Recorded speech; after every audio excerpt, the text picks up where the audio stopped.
States of America, and to the republic for which it stands, one nation, under God, indivisible, with liberty and justice for all.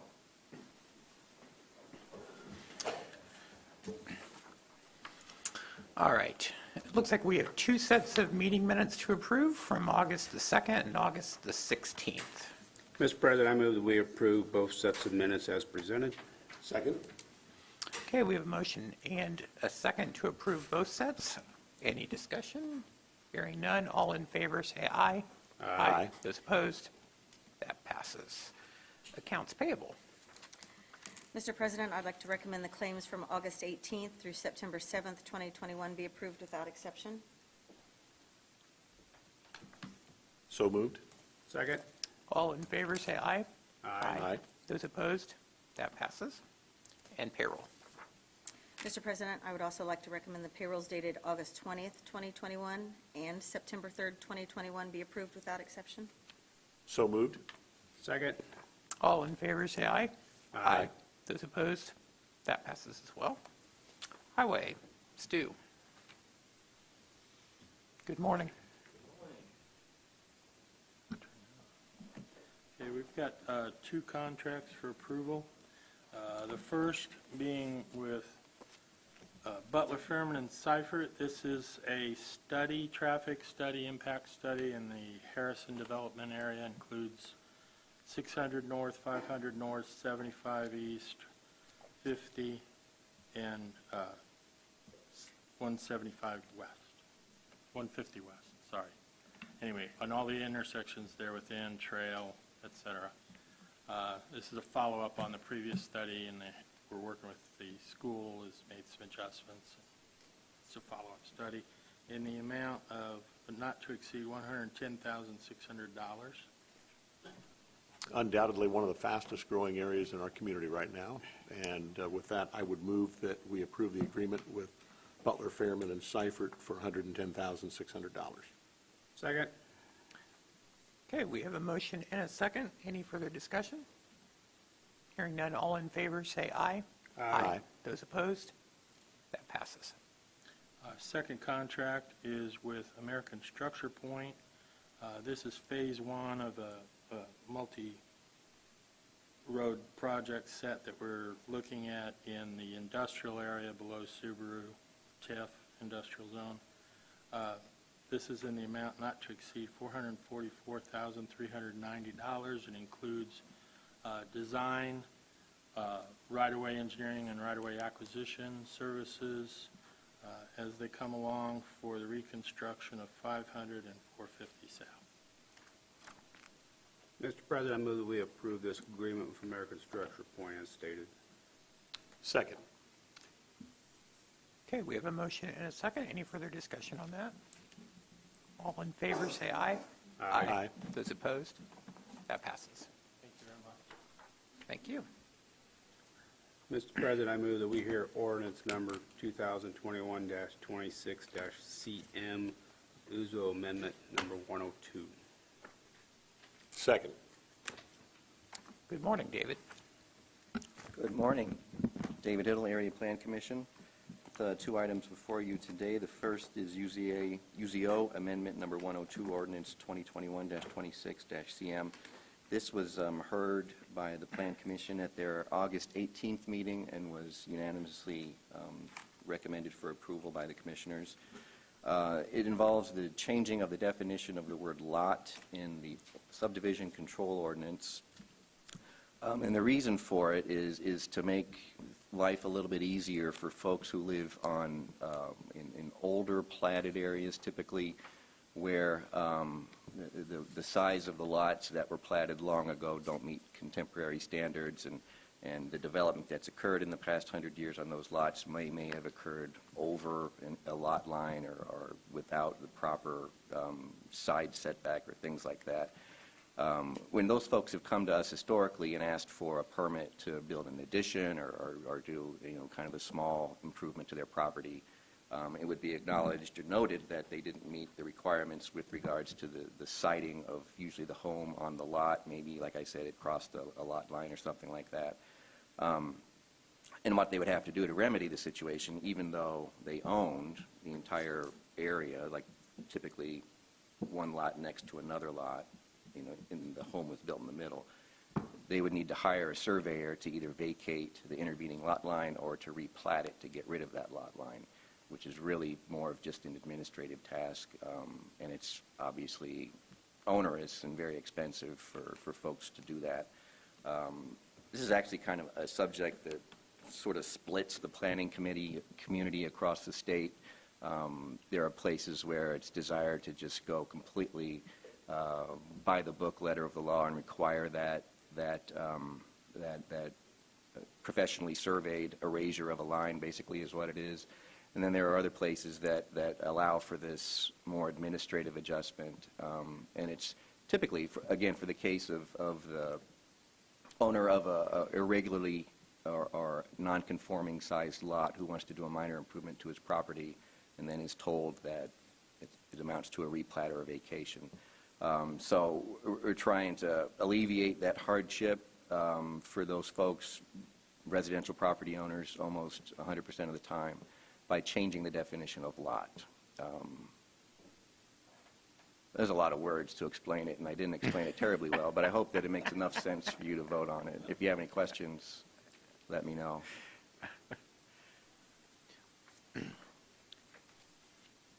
Well, and I do remember the case that we heard there in Concord that kind of sparked all of this conversation.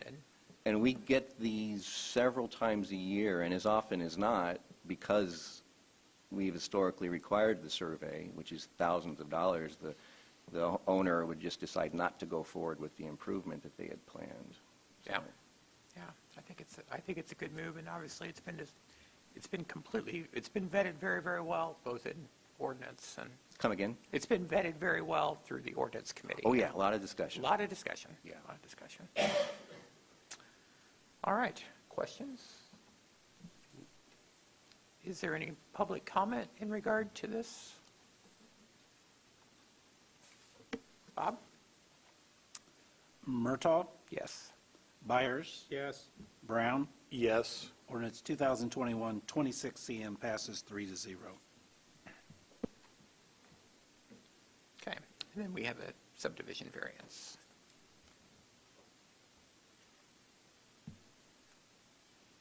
Do you want to go ahead? Yeah. Yeah, I don't think we need a motion. Okay. for that. The second case is subdivision variance S-5023. It has to do with the proposed Woodrow subdivision, Phase 2. This would involve a stretch of County Road 675 East. It would be the request is for a variance to vary from the requirements of the subdivision ordinance to widen it a few feet less than is required by the ordinance. The rationale is because of a lack of traffic primarily. This road runs immediately parallel to McCarty, and so McCarty gets pretty much all the traffic that's traveling north to south in this area. We've looked at it, and we have no objection to this request, and we've heard no objections from the Highway Department either, and so I would recommend approval. Okay, questions in regard to that? So we're going from 13 feet down to 10 feet, if I understand it correctly. For the half, What- yes, For their half. yeah. And will this eventually be a street given to the county to where, I'm just curious, I mean, I'm hearing the highway hasn't objected to it or whatever, we're okay with that part?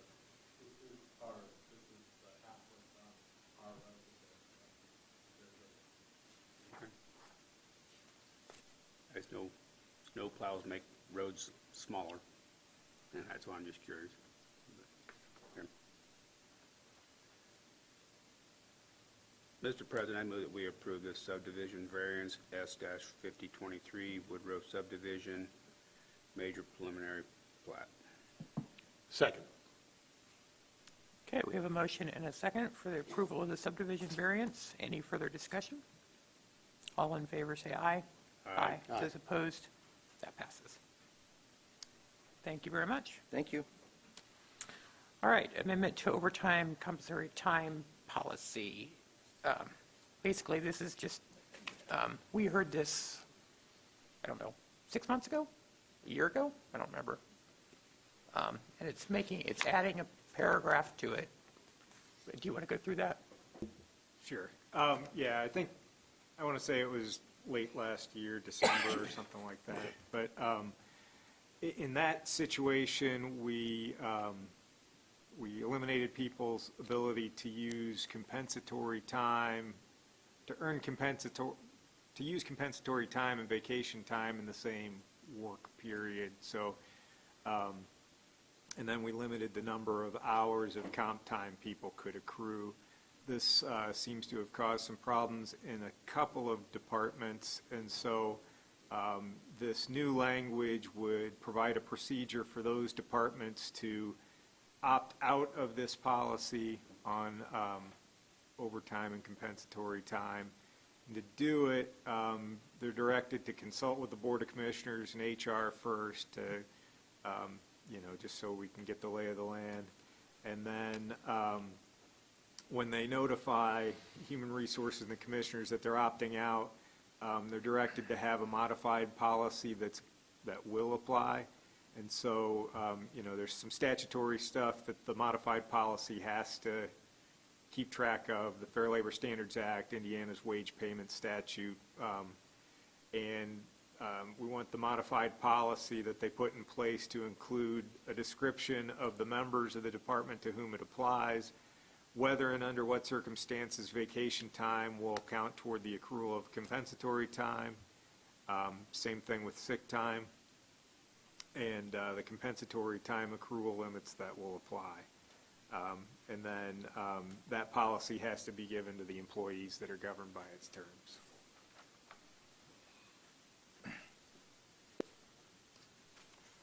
Any questions in regard to that? Comments? Just one suggestion. These are extraordinary times that we're in right now that undoubtedly have a lot to do with where we find ourselves in terms of managing this policy. And while it's difficult sometimes to have exceptions to rules, I would suggest that this be something that we make it a point to revisit maybe 6 to 12 months from now and see if it's accomplished its objectives and whether or not it's still required at that point in time. That's a good point.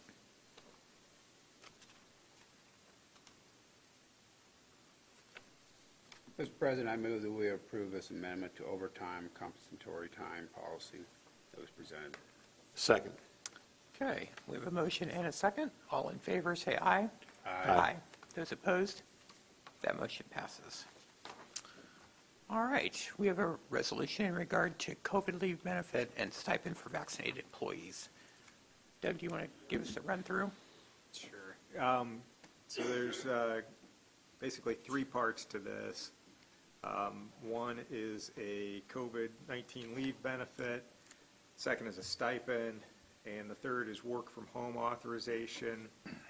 The work from home authorization's a little bit separate. It just gives department heads the ability to have people work from home instead of report to their normal workstations if it's necessary to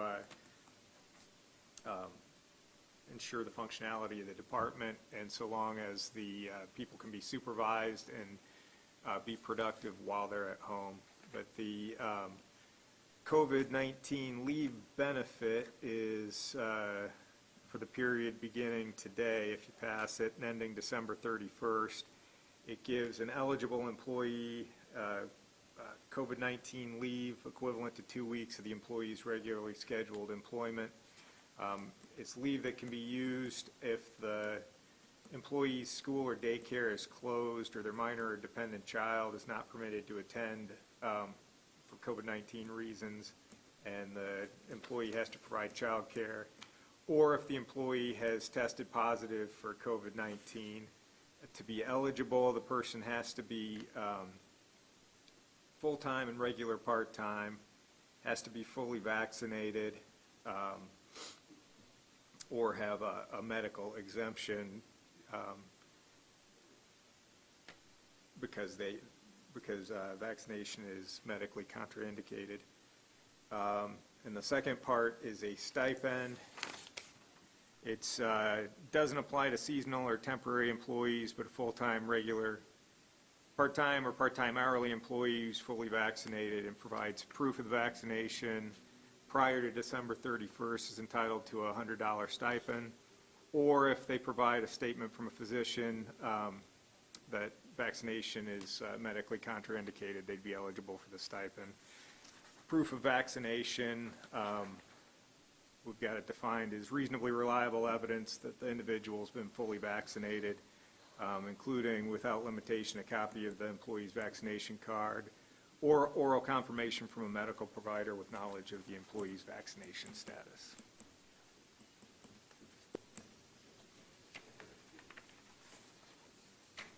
Just had one question, Doug, as I was looking through this.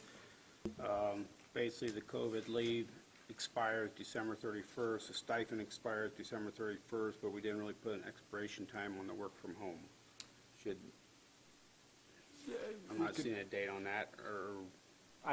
I don't know that I gave that much consideration when I was drafting it. It's certainly, if you think you want to put a hard stop on that so you can reevaluate, you could amend it to put that in there.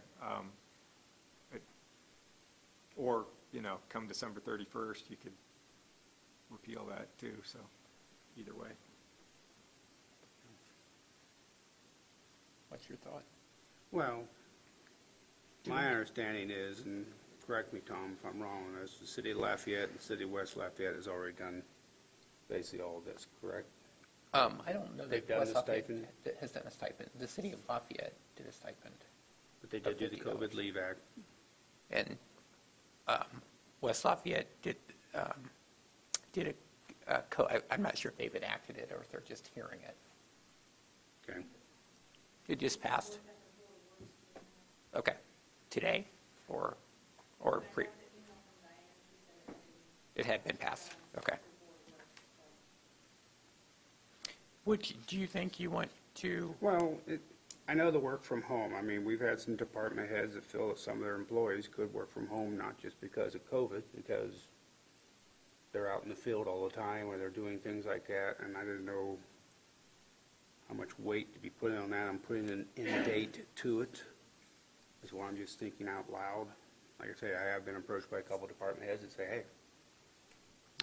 So are you saying you would like to have an end date or would not like to have an end date? I think we should have an end date just because, and then we can relook at it again come the first of the year or something like that on the work from home part of it.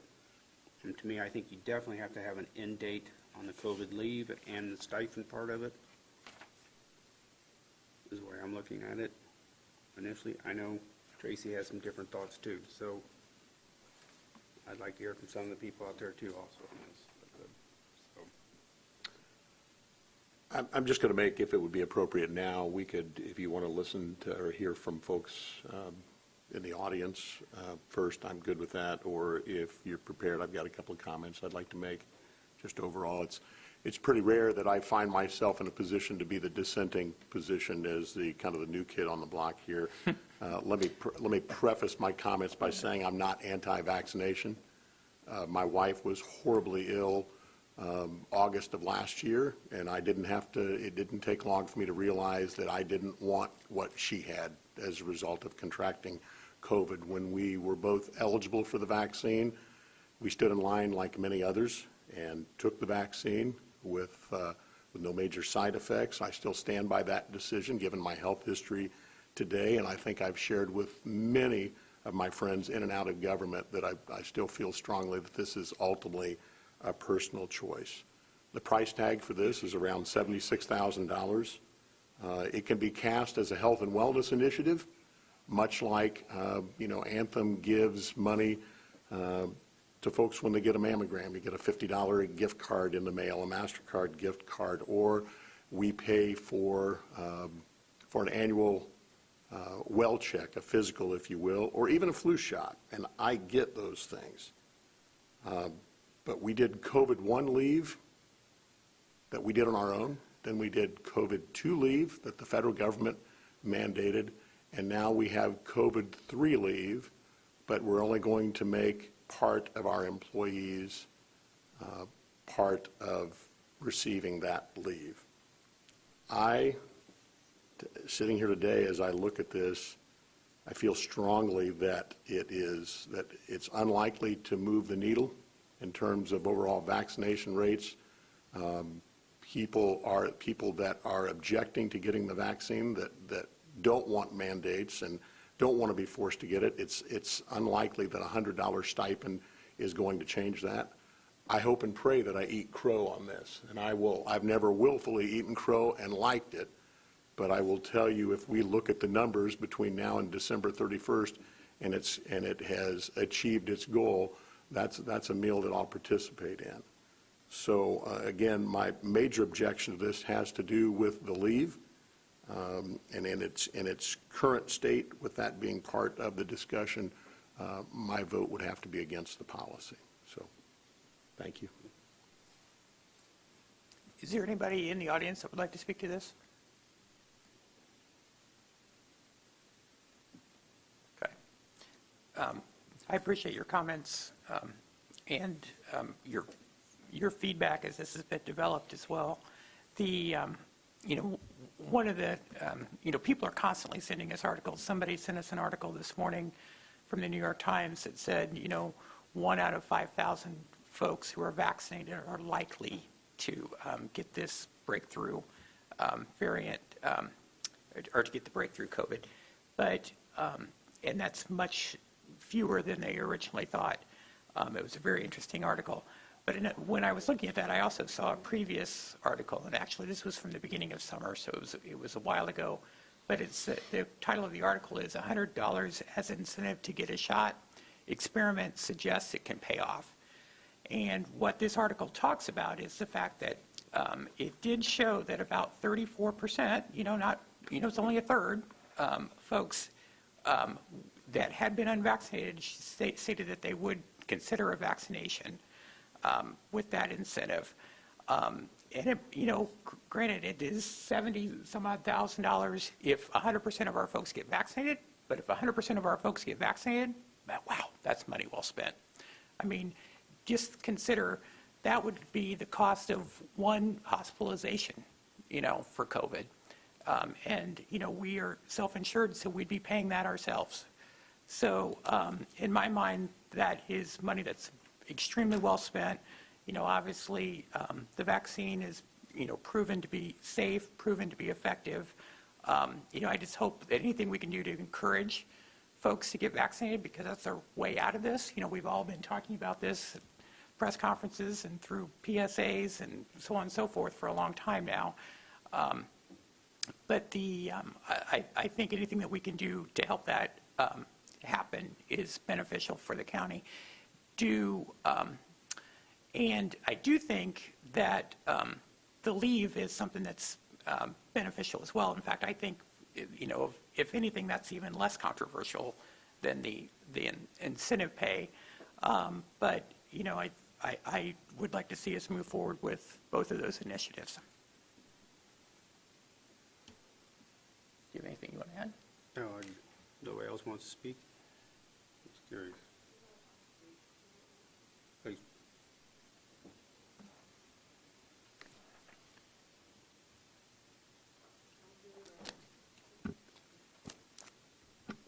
I'm Julie Roush. And I sent you guys an email already, but I just want to state it for the record that, my biggest issue is that I think everybody should have COVID pay. If somebody gets sick with COVID, or the family does, I think everybody should have that 10 days because you guys received money from the federal government on COVID. I don't think anybody should be left out of that. I do want to ask, maybe to consider, having a vaccine drive here. That's a great where you're idea. offering cookies and donuts, coffee, juice, whatever. I think that would be helpful. I think another thing to offer is that if someone does get the vaccine shot, that they get 2 maybe floating holidays. And that was an idea from one of my supervisors. I am worried about the county being liable for anything. There have been a large number of people documented that have died from the vaccine, and I would not want the county to be seen as we push this on somebody. My aunt did die, and it is documented that she died from the vaccine. It was within 7 days of her receiving it, and it was her heart. I think what else I had put in my email. I think those are the major points that I would like to make. And I'd also let you know earlier in my email that I had, most of my supervisors were also against this. And again, everybody should have these 10 days. Thank you. And just one point of clarification, even if somebody's unvaccinated, they still can use their sick time and their PTO for leave for either the sickness or quarantine.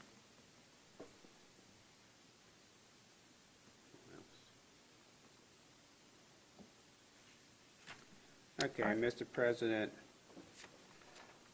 I'd like to go ahead and approve Resolution 2021-32-CM, COVID leave, benefits, stipend, and vaccinated employees, and amend it that on work from home authorization that has a sunset date of 12/31/2021.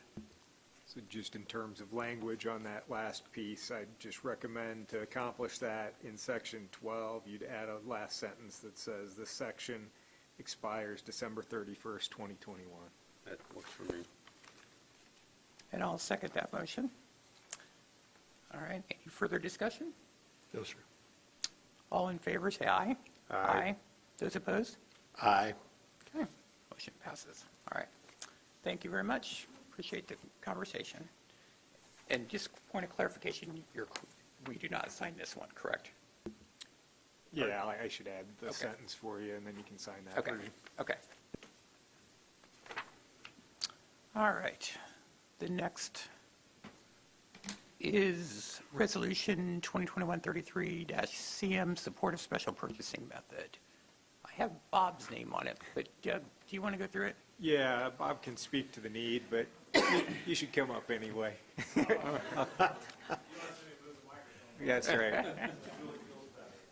I have very few joys in this life, and that's one of them.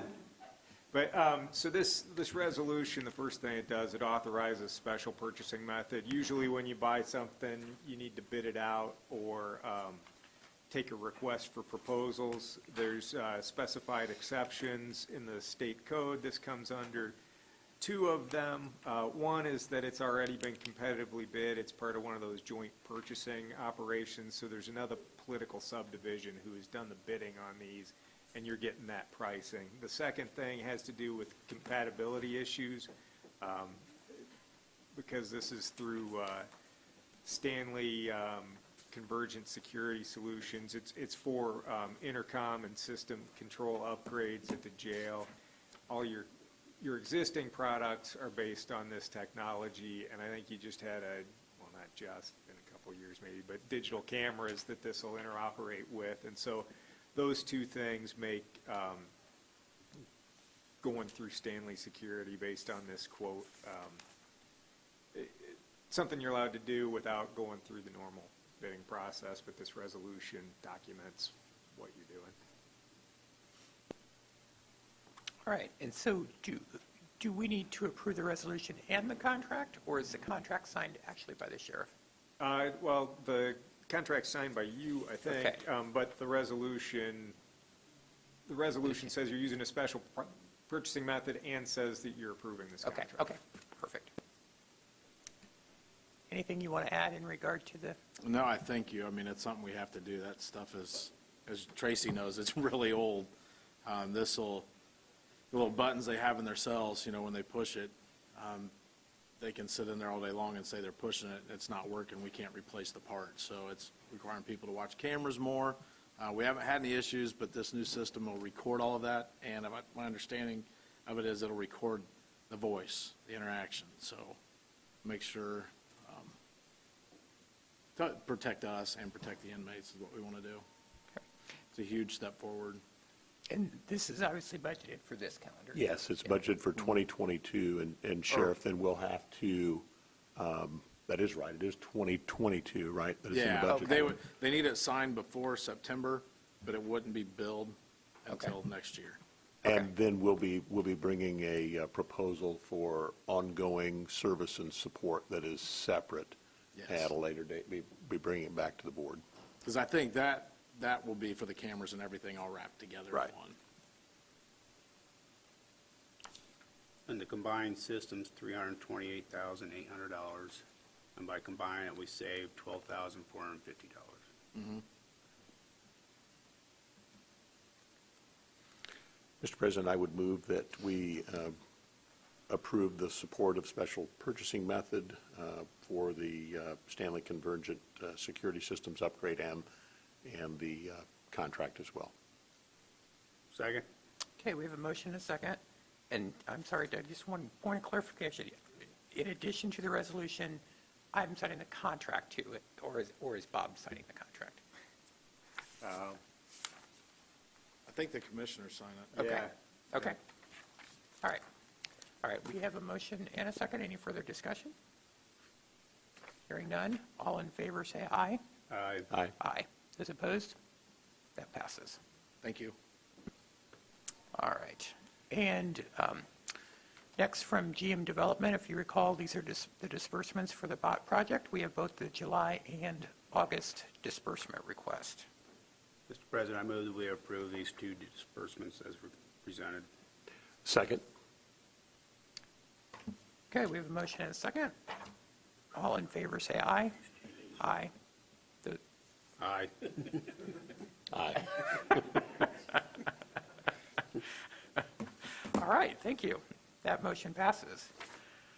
All right, donation of right-of-way by Wabash River Enhancement Corp.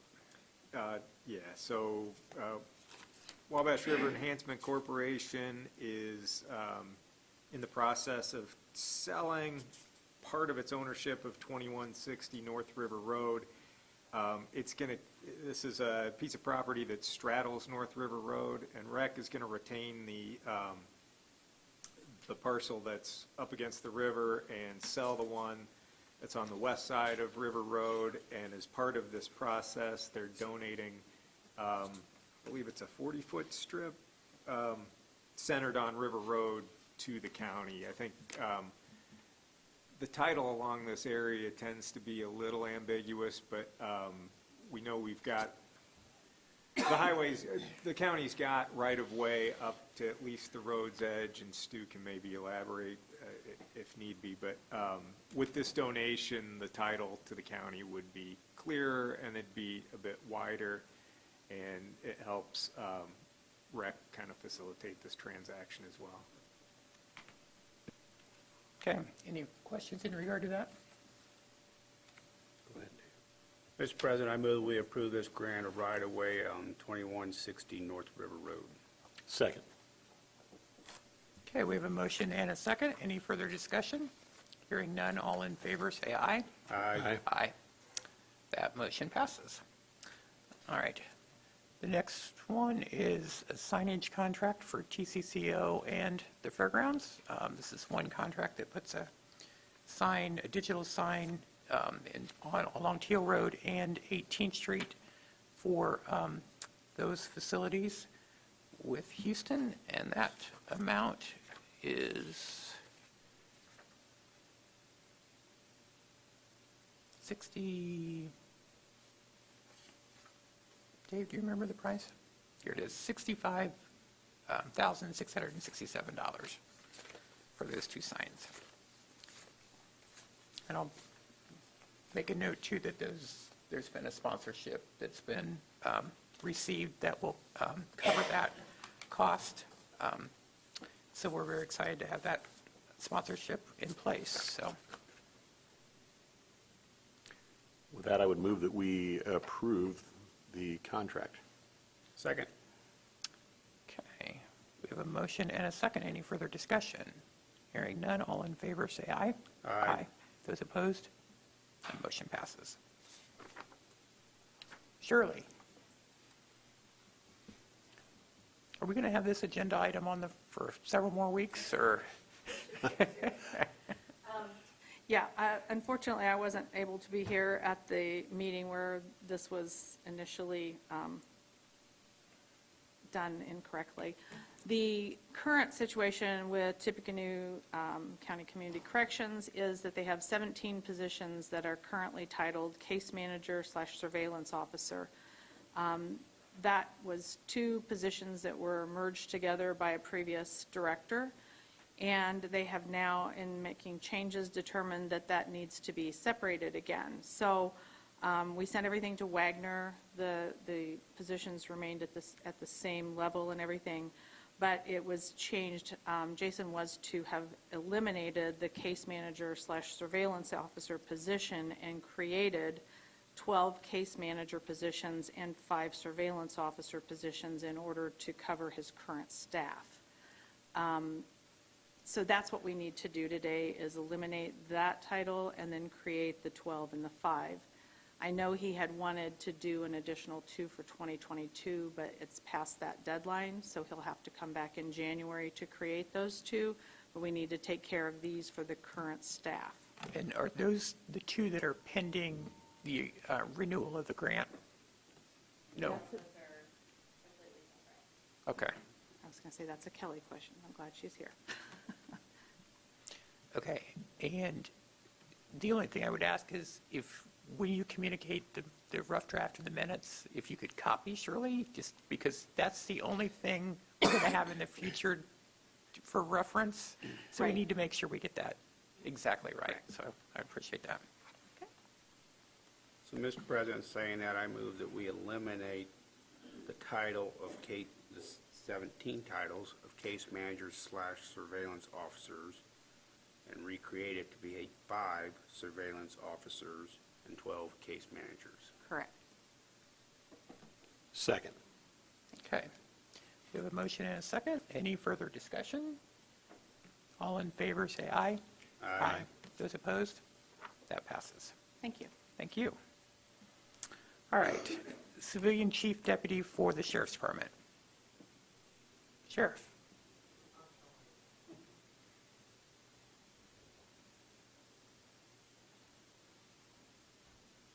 Hello again. Hello. So what I'm wanting to do is, it's that time where here in a couple weeks, Terry would be leaving.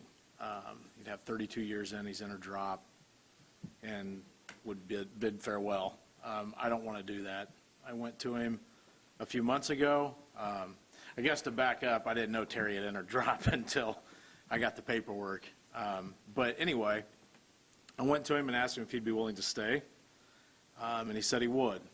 And I just, the way things have been going the last couple of years with COVID and everything else, and now we have a new building project, and the positions, you know, the openings that we have that every department's struggling with across the United States, I don't think it's smart as the leader of that department to have the second person in command be brand new.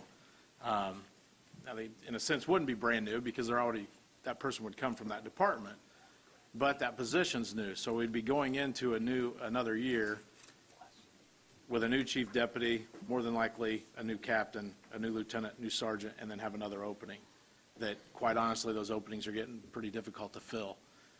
So that's why I asked Terry to stay. The only thing I told him was, and I've shared with you folks, is I can guarantee him next year. That's all I can guarantee him. Next year is an election year, and I don't know what'll happen. But after that, he and I had a discussion, and if he's here past next year, then it more than likely won't be the entire time. We have a plan that he and I have discussed to move the department forward and keep going the way we're going. So that's why I want to keep him, and that's he's not going to be in the pension. He's not going to be in perf. It's not going to cost you any more money. It's the same position. So that's what I'm asking for, is that spot. And I don't mean this to be disrespectful. I can pick who I want, but that's what I want to do. Well, and like virtually every other elected official Yes. that has a chief deputy, you should Yeah, have I've the actually right learned to through this pick. process. This is a very popular thing to do. You should I have the was right not to pick, aware yeah. of that. But now, when we do this, we need to state that it's a non-perf position? Is Yes. that correct? Okay. So that needs to be part of the motion. Well, the other question is, and maybe I've had this answer already, let's say you do lose the election, new sheriff comes in, do we just go back to a regular so-called chief deputy versus a civilian chief deputy? You could, I would caution you with that because, when Barry won, he brought in Steve. And we know if I hadn't won, who Jason was bringing, you would be doing this anyway. So more than likely, if the next person comes from within, that chief deputy is going to come from within. But if the person comes from the outside, they may very well have a different plan in mind about who they want to bring in. So you can absolutely do that. But I'm noticing a trend throughout the state of Indiana that probably a little different from when Tracy was sheriff. It's changed a lot. So basically, We just have to when bring this back up. when the Yeah. next sheriff comes in, whenever that is, there will be 2 chief deputy positions on the books, and we'll need to eliminate the other one, whichever, Yes. either the merit or the non-merit. Yes. Yeah. Because, a chief deputy that comes from within the ranks, that's merit, is in the sheriff's pension. When you come from outside that way, you haven't gone through the merit process to be in the merit pension. And so, for example, they have merit protection. You can't just get rid of them. There's a process you have to go through, which Tracy's aware of. It would be a mess. I don't think our merit board would appreciate saying, I just want to get rid of him because I don't want him here. Right. So, The basic premise is the chief deputy serves at the pleasure of the sheriff. And Yes. the sheriff should be able to choose who his number 2 person is going to be. yes, sir. Yeah.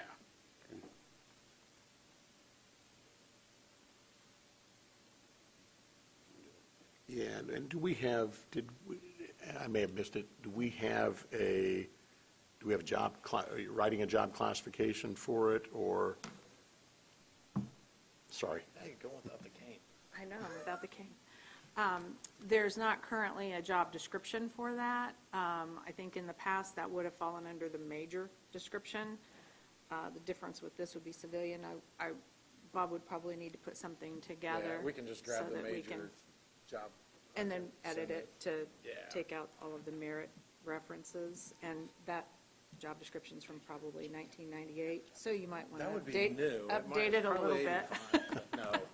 Nothing's changed since No, 1999. nothing has we're changed since actually, 1998. Sergeant Cree's in the middle of, we're updating all of our policies. Oh, yeah. See that. And that was brought up last week. They've reached out to other people in the state to get a chief deputy job description. So hopefully we'll have something that's Right. for you that's in line with what everybody else is doing. I see Bob's finger is on the button. Well, I was just talking to Tom. I think we need to probably add this next week on the council meeting is where we approve the salary ordinance. We probably should make this a special occupations and just list it on there for council to approve next week. I'm sure it would come in as an SO because there's really not a classification for that. And all the other and- chief deputies are SOs. I'm not sure what they've done throughout the state. Not having the job description, I haven't sent anything through to Wagner yet, but I can communicate with them before next Tuesday so that we can make sure that we're doing that. But my guess is that it would probably come in as an SO. But we'll just put that on the salary statement, have it approved, and if something changes, we can come back and do that. But it seems like that's the safest thing, to have it on there. Right. Thanks. You're welcome. Mr. President, I would move that we create the civilian chief deputy position for the Sheriff's Department as both council and Sheriff Goldsmith have outlined. Second. And it needs to be stated that it's not Not perf. not Not merit. not perf. Not, the position is not to be perf eligible. How's that? Agreed. Okay, so we have a motion and a second. Any further discussion on that? All in favor, say aye. Aye. Those opposed? That passes. Thank you. Thank you. All right, Wick. Good morning. Today, I'm requesting approval for the WIC grant contract for federal fiscal year 2022. This grant would begin October 1st and would allow for WIC services to continue in Tippecanoe County. Mr. President, I'd move for approval of the grant. Second. Okay, we have a motion and a second. I was just making sure we had it in here. We do. Any further discussion? Hearing none, all in favor say aye. Aye. Those opposed? That passes. Okay. Okay, then I'm also requesting a new position for full-time nutritionist. This position has been approved by the state WIC office and is included in my grant budget for fiscal year 2022. Okay, so, all right, and would that have been in the numbers? Like, does that change anything with you? No. Okay. They're kind of their own little world. Yeah, they are. Okay. I not mean little. Well, yes, but I'm going to bail you out, Mr. President. Yeah. I move that we approve the new position, full-time position for staff nutritionist for WIC. Second. Okay, we have a motion and a second. Just one quick question on that. Is that likely ongoing? yes. Okay, because, It's a part-time position right now, and I'm moving it to a full-time okay, position. and we don't think that funding will get cut? Okay, Unless my caseload drops dramatically. okay, No. okay. All in favor, say aye. Aye. Those opposed? That passes. Thank you. Thank you. All right, Amy.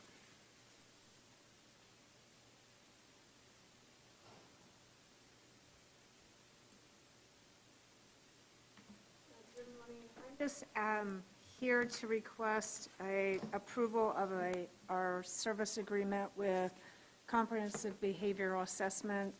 It's Dr. Samuels who does a lot of our psychological work for us. He is increasing his rate by $50 an hour.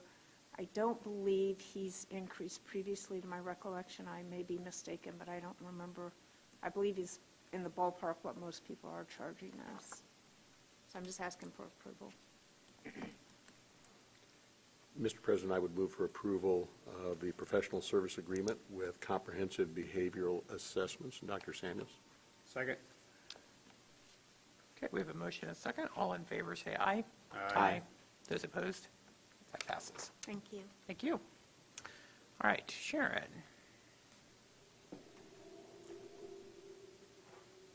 Good morning. Morning. I'd like to ask permission to accept for the Health Department $75,000 from the Indiana Department of Health for the Indiana Communities Advancing Recovery Efforts, which is InCare's ECHO grant for 2022. This is a partnership grant with at least 14 different agencies in the county to further the efforts for mental health issues. And our application was one of 15 in the state that received the funding, so I'm pretty proud of our application we put in for the Health Department. There's no match for the county. Mr. President, I move that we grant permission to accept as presented for the Health Department. Second. All in favor, say aye. Aye. Those opposed? That passes. Then I'd like for you to approve the minutes of the second public hearing for the Phase 1 Okra public hearing that we held on August 16th. The minutes are there in your agenda folder. So moved. Second. All in favor, say aye. Aye. Those opposed? That passes. Thank you. Congratulations on the new granddaughter this morning. Thank you. Yeah. 8 o'clock. And Alicia, I was wrong. That was something else that was in our file.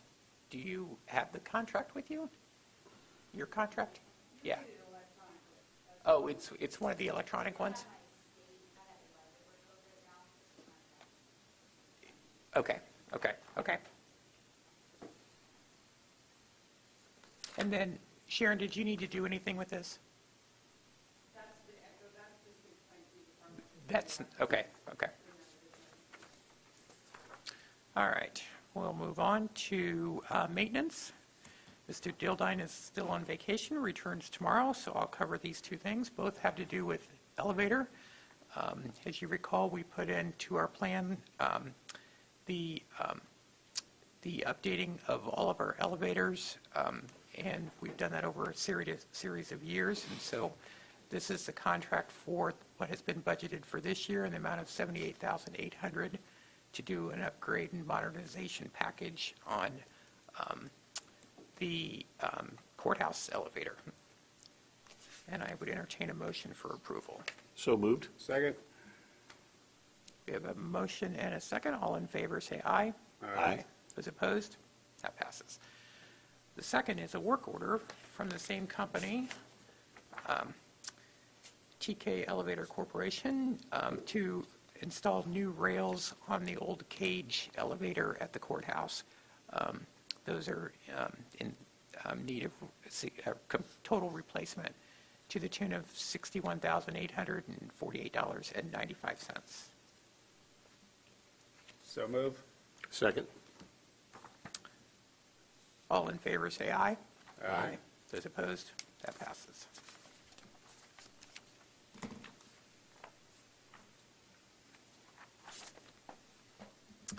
All right. We have 2 change orders for Tcco. The first one, our fire inspection was done, and a couple changes need to be done in regard to the return air system and the addition of a through-the-roof closed dryer vent to the tune of $2,533.13 with Wright Hardware Company. Mr. President, I move for approval. Second. All in favor, say aye. Aye. Aye. Those opposed, that passes. And the last one is a deduct of $1,560. During the planning, the carpet was planned for the back phase, what used to be the cardio room of the old Y. It was decided, because I built that particular room, it's not going to be used in this phase. We don't know how that's going to work out, that we are just going to store the carpet in there and not install it until we determine how that space is going to be utilized. So this is the labor, deducting the labor for the laying of that carpet. So move. Second. All in favor, say aye. Aye. Those opposed, that passes. Reports on file. We have a report from the Building Commission, from the Coroner's Office, from Weights and Measures, and Wabash River Corridor Commission. Those will all be on file in the Commissioner's Office. Any unfinished business? Public comment? Did I miss anything on the agenda? Okay. Move to adjourn. All right, we're adjourned. Thank you, everyone.